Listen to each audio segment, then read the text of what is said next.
네, 지금부터는 투자해놓은 시간으로 이어가 보겠습니다. 이슈별로 종목별로 어떤 투자 전략이 필요한지 오늘도 두 분과 함께 해보도록 할게요. 윤혜림 대표, 이재규 본부장 두 분과 함께 하겠습니다. 안녕하세요. 안녕하세요. 네, 철저한 종목 장세 안에서 오늘은 어떤 섹터들 다뤄볼지 자세한 이야기 나눠보도록 할게요. 보통 저희가 첫 번째 순서로 반도체 섹터에 대한 이야기를 나눠보는데 오늘은 워낙에 원전과 전력 설비 쪽이 강해서 에너지 섹터에 대한 투자 전략부터 짚어보겠습니다. 한수원과 미국 웨스팅하우스가 2년여간 지속해왔던 지식재산권 분쟁의 마침표를 찍으면서 오늘 원전주로도 시장에 수급이 들어오고 있습니다. 작년 연말 한 10월에서 한 11월쯤에 전 세계가 이제 AI 시대에 맞춰서 어마어마한 전력 수요에 대응하기 위해서 원전으로 회귀한다라는 트렌드가 한번 싹 불었는데요. 하지만 이후에 정치적 불확실성과 또 웨스팅하우스의 분쟁 소식에 원전주들이 그동안 또 조정을 받았습니다. 윤혜림 대표님. 원전주도 이제 조정을 좀 겪었잖아요. 이제 본격적으로 좀 상승 탄력 더 받을 수 있을까요? 일단 원전주는 이제 올해는 이러한 불확실성들이 해소가 됐기 때문에 이제 다시 한번 AI 모멘텀을 딛고 중장기적으로 보셔도 좋다라고 말씀드리고 싶습니다. 지금 시장이 전반적으로 사실 뭐 이제 명절을 앞두고 저는 조금 다시 다음 주에 조정이 나올 거라고 생각을 하는데 그럼에도 불구하고 지금 AI와 관련된 섹터들이 굉장한 강세를 보이고 있습니다. 그래서 원전의 경우에도 지금 뭐 정치적인 불확실성도 어느 정도 해소가 되어가는 측면이고 이제 가장 중요했던 이 웨스팅하우스의 이제 분쟁에 대한 이제 불확실성도 해소가 됐기 때문에 다시 한번 우리가 올해에는 조금 긍정적인 모멘텀으로 볼 수 있을 것 같고요. 지금 데이터 센터의 폭발적인 증가로 전력 수요가 급증을 하고 있기 때문에 뭐 이러한 에너지 시장에서도 지금 새로운 변화의 바람이 불고 있는 거죠. 그래서 데이터 센터가 이렇게 막대한 전력 소비를 하고 있기 때문에 당연히 전력기기 관련주들도 계속해서 지금 상승을 하고 있고 지금 원전에도 이 바람이 불었다라고 생각을 하고 있습니다. 그래서 이제 원자력은 이 데이터 센터의 에너지의 수요를 충족할 수 있는 유명한 에너지원 이기 때문에 뭐 올해는 다시 한번 이러한 이제 불확실성을 딛고 조금 중장기 관점으로 우리가 충분히 포트폴리오에 모아나가는 관점으로 접근하셔도 된다라고 말씀드리고 싶습니다. 네, 그럼 원전주 모아가는 전략을 어떤 종목군 위주로 보면 좋아요? 아무래도 이제 대표적인 우리가 알고 있는 뭐 BHI 두산 에너빌리티를 보시면 좋을 것 같고, 근데 조정을 거치고 지금 굉장히 많이 상승을 했더라고요. 그래서 이제 확실하게 지금 당장 주도 섹터로 자리 잡기에는 뭐 조선 로봇 전력기기가 세기 때문에 아직 그 정도는 아닐 것 같지만 우리가 중장기 관점으로 바라보고 이런 대표적인 주식들을 조금 음봉에 모아나가는 전략으로 가져가 보시면 좋겠습니다. 네, 중장기적으로 BHI와 두산 에너빌리티 위주로 원전주도 눈여겨보시길 바라겠습니다. 네, 그리고 이어서 오늘 전력 설비주들이 어제에 이어서 오늘도 강세를 보이고 있습니다. 그중에서 가장 눈에 띄는 종목이죠. 바로 LS 일렉트릭. 오늘 LS 그룹주들이 일제히 급등세를 보이고 있는데요. 일론 머스크가 설립한 AI 소프트웨어 자회사 xAI의 데이터 센터용 전력기기를 납품한다라는 소식과 함께 또 빅테크 기업 4곳에도 납품을 협의하는 것으로 확인되면서 국내 전력 설비 관련 종목들로도 강한 시세가 유입되고 있습니다. 이재규 본부장님, 네. 작년에는 에이스 현대일렉트릭이 시장에서 크게 주목을 받았다면 올해는 LS 일렉트릭인가 싶기도 하거든요. 네. 지금 수급 상황을 보니까 1월 내내 LS 일렉트릭을 기관이 담았더라고요. 오늘 엄청난 거래량이 터졌는데 이제는 올해 대장주 LS 일렉트릭으로 바뀌는 겁니까? 네, LS 그룹주들도 굉장히 좋죠. 근데 오늘 보시면 아시겠지만 HD 현대일렉트릭 같은 경우도 오늘 신고가가 나왔거든요. 그래서 지금 우리가 HD 현대일렉트릭 같은 경우는 투자 경고를 받은 상태이기 때문에 기관들이나 외국인들의 수급이 강하게 들어오지 못하는 상황입니다. 그렇기 때문에 이제 자금이 어느 정도는 분산이 됐다라는 관점으로도 보실 필요가 있지 않을까. 물론 LS 그룹주들도 저는 굉장히 좋게 보고 있어요. 하지만 올해 같은 경우는 전반적으로 우상향을 이어갈 가능성이 높다라고 보고 있기 때문에 뭐 LS 그룹주들이 독자적으로 혹은 독자적으로 올라갈 가능성은 저는 좀 낮다라고 보고 있습니다. 그러니까 전반적으로 좋을 것이다 라고 생각을 하고 있거든요. 그러니까 대장주가 바뀐다라는 관점보다는 뭐 전력기기, 전선, 전반적으로 좋겠다라는 말씀을 드리고 싶고요. 우리가 지금 최근 시장에서 이런 이야기들을 많이 하죠. 종목별 장세가 이어지고 있다라는 이야기를 많이 하고 있는데 다만 현재 시장의 흐름을 놓고 본다면 오늘 아까 앞전 코너에서도 이제 반도체 쪽에 대한 이야기를 좀 해주셨는데 지금 반도체 쪽도 다시 한번 올라오고 있거든요. 그러니까 반도체 쪽이 올라온다라는 것은 어쨌든 AI 쪽에 대한 모멘텀들이 이어진다라는 부분이고 AI 쪽에 대한 모멘텀이 이어진다고 한다면 데이터 센터를 지을 수밖에 없다라는 거죠. 그렇게 되면 에너지원에 관련돼서 이제 관심도가 높아지는 부분이라서 오늘 뭐 우리나라 원전 관련주들도 좋은 모습 보이지만 뭐 전력기기 같은 경우도 계속해서 모멘텀이 붙을 가능성이 높다라는 관점으로 본다면 전 전력기기와 뭐 전선 관련주들 전반적으로 긍정적인 말씀드리고요.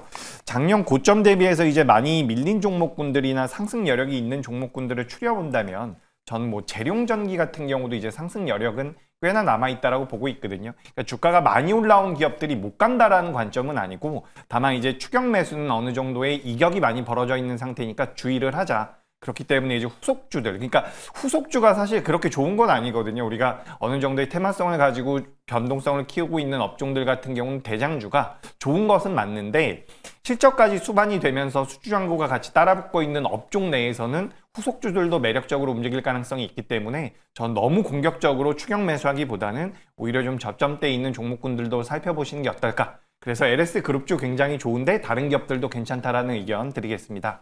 네, LG 현대일렉트릭도 오늘 42만 원 선까지 52주 신고가를 한번 경신했는데요. 이렇게 대장주 쫓아가지 말고 또 상승 여력이 남아있는 재룡전기 같은 특징주도 후속주도 꼽아주셨다는 점 잘 체크해 보시길 바라겠습니다. 그리고 이어서 신재생 에너지 섹터 이야기도 나눠보도록 할게요. 트럼프 취임식을 앞두고 신재생 에너지 섹터도 최근 시장에서 주목받고 있습니다. 특히나 트럼프 당선인이 태양광은 멋진 산업이다라고 이 태양광 에너지에 대해서 극찬을 아끼지 않으면서 태양광 에너지 종목들이 또 시장에서 주목받았는데요. 윤혜린 대표님, 또 풍력 관련 종목도 최근 지지부진한 흐름을 보였는데 일부 종목들은 오늘 그래도 상승하고 있습니다. 태양광과 풍력, 어떤 대응 전략이 필요할까요? 우리가 지난주에도 잠깐 이야기를 나눠봤었던 것 같은데 일단 풍력 대비 우리가 태양광을 봐야 되는 게 맞습니다. 일단 지금 미국의 태양광 모듈 수입량이 급감을 하면서 재고 부담도 완화될 것으로 보여지고 있고요. 그리고 이제 2월에 하나솔루션의 이 태양광 모듈 가격을 보면은 이제 가격이 올라가면서 이제 투자 의견을 상향해 볼 수도 있다라는 증권사의 리포트도 나오고 있더라고요. 그래서 OCI 홀딩스 같은 경우도 이제 태양광 모듈이 생산량이 한 2년 전 대비 2배 이상 늘어났기 때문에 조금 이 부분에 대해서 열심히 생산을 하고 있다. 긍정적으로 보고 있습니다. 그래서 굉장히 과대 낙폭을 했기 때문에 이제 실적 회복 기대감이 증가를 하면서 다시 한번 좀 상승 여력이 남아 있다라고 말씀을 드리고 싶고요. 이제 풍력과 태양광을 우리가 좀 다른 관점으로 봐야 되는 이유가 이제 태양광 같은 경우에는 이제 미국 공화당 내에서도 조금 야심차게 추진하고 있는 섹터 중 하나입니다. 우리가 보통 트럼프가 이제 친환경을 싫어한다라고 생각을 할 수 있는데 이제 풍력은 그렇게 생각할 수 있지만 태양광은 조금 긍정적이다라고 말씀을 드릴 수 있습니다. 이제 공화당의 텃밭이 우리가 남부 지역이라고 말씀을 드릴 수가 있는데 이 부분에서 우리가 생각하는 것보다 태양광이 차지하는 비중이 굉장히 큽니다. 그래서 이것에 대한 발전 단가가 이제 싸기 때문에 뭐 미국 입장에서는 당연히 태양광을 안 쓸 이유가 없겠죠.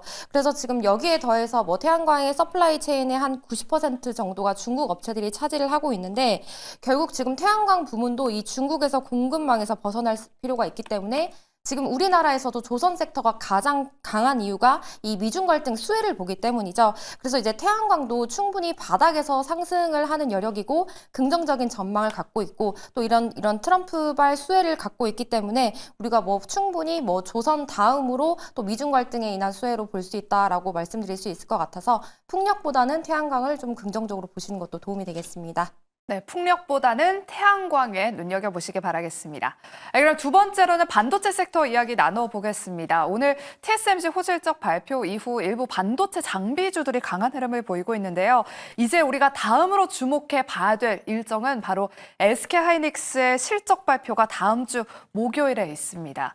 일각에서는 올해 안에 하이닉스의 영업이익이 삼성전자의 DS 부문 영업이익을 추월할 수도 있다라는 의견이 나오면서 오늘 같은 시장에서도 SK하이닉스는 여전히 3%대 강세를 보이고 있고요. 삼성전자는 한 1%대 조정세를 보이고 있습니다.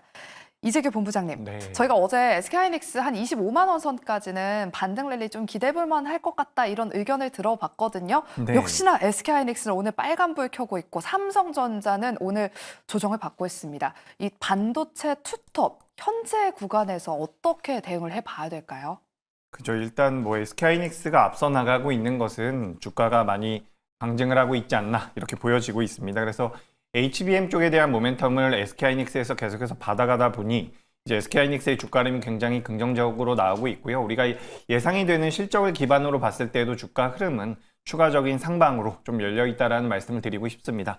하지만 오늘만 놓고 본다라고 한다면 추가 상승은 살짝 눌림 이후에 이어질 가능성이 높다라고 보고 있기 때문에 살짝 경계감도 필요하지 않나라는 말씀을 드리고 싶고요.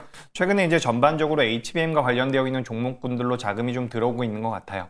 어제 TSMC의 실적이 잘 나온 부분들 같은 경우도 SK하이닉스에는 긍정적인 영향을 미치고 있는 것 같고요. 오늘도 보시면 PSK홀딩스 같은 경우도 굉장히 탄력적인 모습이 나오는데 작년 하반기 때 제가 반도체 쪽에 대해서 보수적인 의견을 많이 드렸었거든요. 근데 작년 하반기 11월 달, 12월 달부터 제가 계속해서 이제 반도체도 올라올 수 있습니다라고 말씀드렸었던 것은 HBM 쪽에 대한 수요는 여전히 견고한 상태에서 올해, 그러니까 2025년도 하반기 이후에는 레거시 쪽, 낸드 쪽은 아니지만 디램 쪽 같은 경우는 개선이 될 가능성이 있다라는 분석들이 나오고 있거든요. 만약에 6월달 이후에 디램 쪽도 개선이 된다라고 한다면 그거는 SK하이닉스에게도 긍정적인 모멘텀이 될 수가 있고요. 지금 이제 주가름이 안 좋게 나오고 있는 삼성전자에도 어느 정도는 도움이 될 수 있다라는 말씀을 드리고 싶습니다. 그리고 지금 TSMC가 굉장히 좋은 결과물을 내놨는데 이 TSMC가 지금 캐파가 부족할 수 있다라는 분석들이 나오고 있거든요. 우리가 얼마 전에 브로드컴이 한번 시장에서 부각이 되면서 커스텀 반도체 쪽에 대한 모멘텀들이 시장에서 잠깐 붙었었는데 이렇게 이제 AI 시장이 확장이 된다라고 한다면 TSMC에서 물량을 다 못 받을 가능성도 있습니다.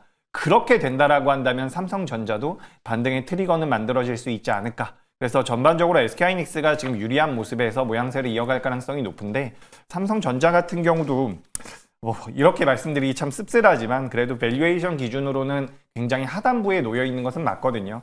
삼성전자를 테마주로서 매매하고 계신 게 아니라고 한다면 삼성전자 같은 경우도 올해에는 그래도 어느 정도 반등을 이어갈 수 있지 않을까라는 의견 드리겠습니다. 네, 삼성전자의 반등세 한번 기대해 보도록 하겠습니다. 그리고 오늘 장중에 한 오전 11시경부터 유리기판 관련 종목들로도 강하게 수급이 매수세가 붙으면서 지금도 여전히 Y스캠 같은 종목들 급등세를 보이고 있습니다. 지난달 한국 최초로 칩스법에 보조금을 지급받았던 SKC의 자회사 앱솔릭스가 미국 정부로부터 1억 달러의 보조금을 추가 수령했다라는 소식이 전해진 덕분인 것 같은데요. 윤혜림 대표님. 올해 시작하자마자 유리기판 종목들이 계속해서 주목받고 있는 것 같아요. 한 일주일 새 주가 탄력성이 어마무시한데 상승력을 더 키울 수 있을까요? 혹은 보유자분들 단기적인 조정을 좀 대비해야 될까요? 지금은 강한 특정 섹터와 강한 이제 일부 종목들만 좀 강한 장세인데, 충분히 지금 AI 반도체의 온기가 유리기판까지 퍼져 있고, 이제 이 유리기판에 대한 지금 상용화를 앞두고 있기 때문에 보유자의 관점이라면 충분히 조금 더 길게 끌고 가셔도 된다라고 말씀을 드리고 싶습니다. 우리가 CES에서도 이제 최태원 SK 그룹 회장이 엔비디아의 이제 유리기판 공급을 좀 시사를 하면서 주목을 받았었죠. 그래서 이제 SKC 같은 경우를 대표적으로 얘기를 해보자면 이제 사업의 중심축이 동박에서 이제 유리기판으로 옮겨지면서 결국엔 이제 이렇게 되면서 실적 반등을 기대해 볼 수 있기 때문에 지금 대표적으로 유리기판 관련주로 이제 대장주로 상승을 하고 있어서 SKC, 필옵틱스 이렇게 유리기판 관련주들이 지금 계속해서 상승을 하고 있기 때문에 우리가 유리기판은 반도체 업계에서 이제 꿈의 기판 체인저라고 하고 있죠. 그래서 28년에는 우리가 한 11조 원으로 시장 규모가 커질 것으로 전망을 하고 있습니다. 그래서 결국 이 유리기판이 대규모 데이터를 처리하는 이 AI의 서버 속도를 끌어올릴 솔루션이기 때문에 지금 올해의 증시도 계속 이제 AI발 상승 탄력이 계속 증가를 하고 있습니다. 그래서 보유자분들이라면 충분히 조금 더 직전 고점인 한 20만 원 선까지 더 바라보셔도 좋다. 왜냐면 거래량이 지금 굉장히 크게 나와 있고, 그리고 이제 만약에 내가 좀 관심이 있다라고 하시는 분들은 우리가 조정을 기다리기에는 지금 조정이 안 하고 계속 상승을 하기 때문에 지금 한번 조금 분할 매수로 가져가고 그 이후에 조정이나 음봉 시에 조금 더 가져가는 전략으로 충분히 포트폴리오에 편입하셔도 좋겠다라고 말씀드리고 싶습니다. 네, 유리기판주에 대한 투자 전략까지 들어봤습니다. 전고점 탈환까지 한번 기대해 보도록 할게요. 그리고 마지막으로 좀 짧게 애플이 간밤 미증시에서 급락했습니다. 최근 하락세를 보이더니 오늘 간밤 한 4%대로 장대 음봉을 그렸는데요.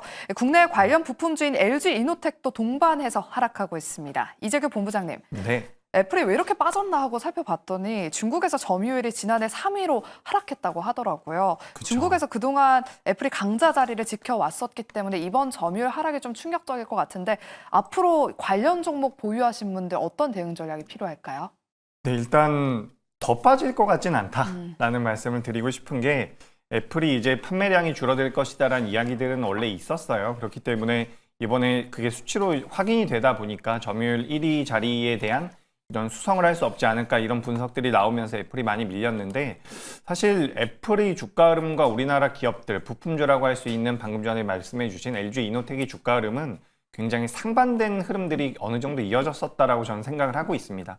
그러니까 애플의 주가가 올라갈 때도 우리 기업들은 올라오지 못했었기 때문에 사실 이번 내용만 가지고 주가가 더 밀린다라고 보기에는 그래도 하방 경직을 보여줄 수 있다는 관점으로 말씀을 드리고 싶고요. 다만 이 종목들을 보유하고 계신 분들 입장에서는 제가 당장에 매도하시진 않는 게 좋겠다라는 말씀을 드리지만 만약에 신규 매수의 관점으로 보신다라고 한다면 지금 우리나라 시장에서는 매매할 만한 종목군들이 굉장히 많습니다. 제가 앞서서 반도체 말씀드릴 때에도 최근 우리 시장이 종목별 장세가 이어질 수 있다라는 분석을 드렸었다. 이런 이야기들을 했었는데 최근엔 정말 반도체도 올라오고 있고요. 그 외의 종목군들, 그러니까 우리가 우리 시장에 대해서 어느 정도 긍정적으로 볼 수 있을 만한 대표적인 업종들에도 자금이 조금씩 유입이 되고 있거든요. 그렇다라고 한다면 우리가 굳이 지금 애플과 관련되어 있는 종목군들을 신규로 접근할 이유는 없지 않을까라고 저는 생각을 하고 있습니다. 그러니까 주식 투자라는 게 굉장히 어려운 게 내가 보고 있는 섹터와 업종 종목군에 대해서 분석을 하고 그에 따라서 이 기업이 굉장히 좋다라고 판단이 되면 다른 쪽은 잘 안 보게 되거든요. 근데 지금 우리가 비교 우위에서 가장 유리하고 가장 강할 수 있는 쪽을 선별해낸다라고 한다면 전 이 애플과 관련되어 있는 종목군들은 아니라고 생각을 하는 거죠. 그래서 보유하신 분들이야 급하게 매도하실 상황은 아니라고 보고 있지만 다른 이제 신규 매수의 관점으로 보신다면 오히려 다른 섹터를 좀 보시는 게 어떨까 이렇게 말씀드리고요. 그리고 이제 관련되어 있는 밸류체인 중에서 KH바텍이 조금 올라오고 있는데 이 회사는 또 이제 로봇과 어느 정도 엮이고 있는 부분들이 있더라고요. 그래서 그 애플과 관련되어 있는 우리나라 기업들 중에서도 새롭게 모멘텀이 만들어지는 기업들 위주로 애플 쪽과 관련된 기업들은 이렇게 추려서 보시는 게 어떨까라는 의견 드리겠습니다. 네, 애플 관련 종목들은 추가 하락은 조금 나오지 않을 것 같다 하지만 워낙 요즘 잘 가는 종목들이 더 잘 가는 경향이 있기 때문에 신규 접근도 조금 보류해보자라는 말씀 전해주셨습니다. 그럼 세 번째로는 제가 수출주 이야기를 나눠보도록 할게요. 지금 시장이 그동안 뭐 반도체나 뭐 로봇, 자율주행으로 뜨거웠을 때 조용한 강자가 있었습니다. 바로 삼양식품, K푸드 삼양식품이 최근 꾸준하게 우상향 기조를 그리고 있는데요.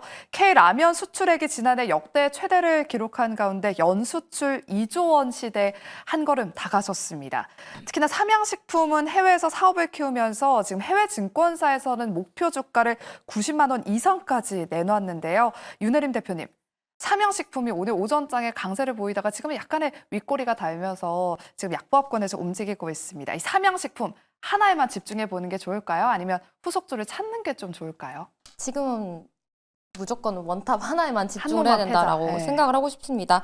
그런데 이제 지금 잡기에는 주가 상승을 너무 많이 했죠. 물론 이제 목표 주가들을 봤을 때 더 상승 여력이 있지만 우리가 아무리 뭐 실적이 잘 나오고 좋은 주식이라도 결국에는 내가 얼마에 샀느냐가 가장 중요하기 때문에 지금 삼양식품의 주가 흐름을 보면은 21선을 깨지 않고 이제 계속 좀 상승을 하고 있어서 사실 우리가 여러 가지 섹터를 봤을 때 우리가 뭐 삼양식품을 크게 우선적으로 봐야 되는 섹터가 아니기 때문에 만약에 이제 설을 앞두고 시장이 전반적으로 조정이 나온다. 조정이 나오면서 혹시 삼양식품은 이제 주가가 좀 빠진다라고 한다면 뭐 21선을 어느 정도 이탈을 했을 때 모아나가는 관점은 유효하다고 보고 있습니다. 이제 작년 같은 경우에도 삼양식품이 이제 50만 원에서 60만 원 사이에 굉장히 오랜 시간 동안 박스권을 그리다가 지금 다시 상승을 하고 있는데 이제 이 밀양 이 공장이 이제 캐파 증설로 인해서 올해도 하반기에 굉장히 좀 좋은 성과를 낼 것으로 보여지고 있어서 뭐 다른 식품주, 라면주를 보기보다는 우리가 1등인 삼양식품을 보되 주가는 지금 굉장히 많이 오른 상태이기 때문에 어느 정도 조정을 기다리면서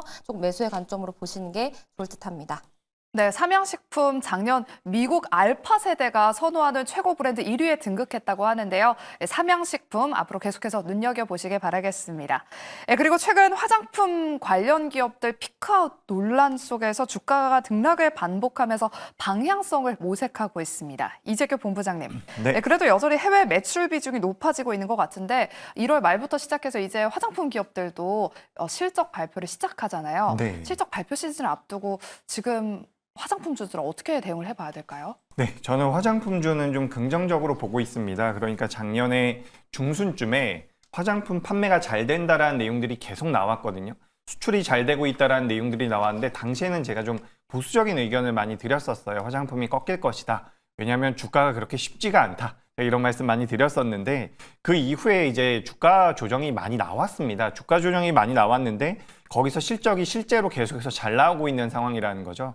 그래서 당시에는 어느 정도 고밸류에 관련되어 있는 이슈들도 있었지만 지금은 관련되어 있는 이 화장품주들이 고평가라고 보기는 어려워요. 그런 관점에서 저는 화장품주들은 계속해서 우상향을 이어갈 가능성이 있다라는 말씀을 드리고 싶고요. 실질적으로 저는 최근 들어서 이 소비재와 관련되어 있는 종목군들을 긍정적으로 보고 있거든요. 물론 의류 쪽 같은 경우는 우리가 뭐 화승 엔터프라이즈라든지 몇몇 기업들 제외하고는 아직까지 약한 모습을 보이고 있는데 오늘 보니까 뭐 FNF 같은 경우도 잘 올라오더라고요. 그러니까 소비재 쪽에 대한 관심이 좀 필요하지 않을까라고 저는 생각을 하고 있습니다. 그래서 뭐 우크라이나도 전쟁이 끝날 것이다라는 이야기가 있고요. 중국에서도 소비 진작에 관련되어 있는 이야기가 나오다 보니까 시장에서 관심도는 과거만 못하지만 전 그래도 화장품 관련주들은 좀 긍정적인 부분을 보실 필요가 있다라는 말씀드리고 방금 전에 이제 삼양식품 잠깐 이야기하셨는데 저도 좀 준비를 해서 추가적으로 말씀드려보자면 삼양식품이 뭐 수출이 잘 되는 것도 굉장히 긍정적인데 영업이익률이 이 식품 관련주들 중에서 굉장히 압도적으로 잘 나오고 있습니다. 그래서 기업 자체의 매력도가 굉장히 높다라는 말씀 저도 덧붙여 보도록 하겠습니다. 네, 화장품주와 함께 삼양식품에 대한 코멘트까지 남겨주셨습니다. 그럼 마지막으로는 저희가 개별 이슈들 한번 짚어보도록 할게요. 엔터주와 또 로봇주 이야기 나눠보겠습니다. 먼저 로봇주 이야기 여쭤보도록 할게요. 오늘 로봇주들 대부분 좀 쉬어가고 있는데 레인보우 로보틱스가 오늘 신고가를 경신했습니다. 아까 25만 8,500원을 찍으면서 신고가를 경신하고 현재는 한 2.4% 강세를 보이고 있는데요. 윤혜림 대표님, 레인보우 로보틱스만 지금 강세를 보이고 있고 나머지 로봇주들은 조금 쉬어가는 구간인 것 같아요. 로봇주들 어떻게 대응을 해볼까요?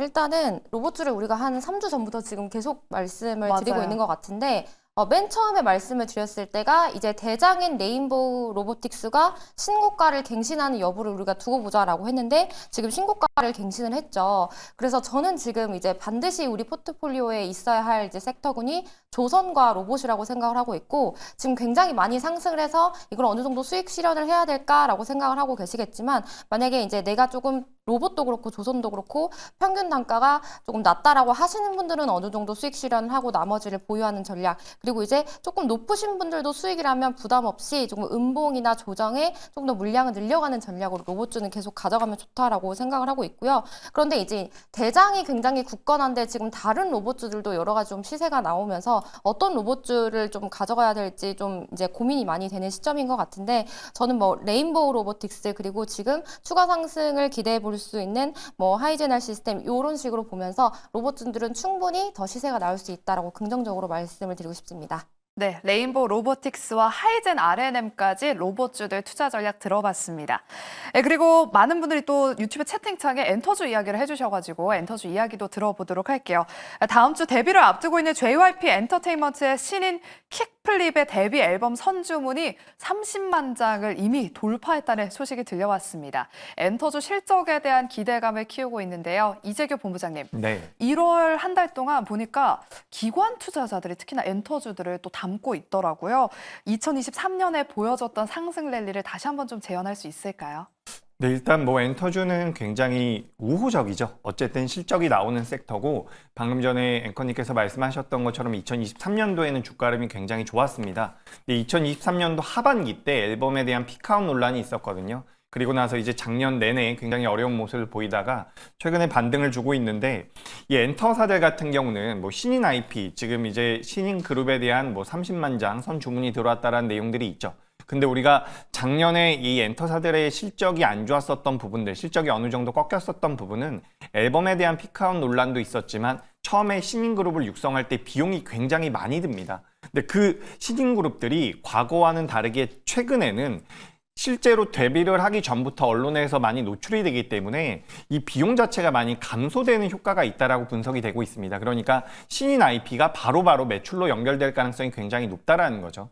그리고 전반적으로 이제 뭐 빅히트라든지 뭐 BTS라든지 대형 IP들이 복귀를 하기 때문에 이 엔터주들 같은 경우는 저는 긍정적인 흐름이 나올 수 있지 않을까라고 기대가 되고 있는 부분이고요. 또 뭐 트럼프 관세에서도 어느 정도 자유롭기 때문에 이런 부분들까지 긍정적인 말씀 드려보도록 하겠습니다.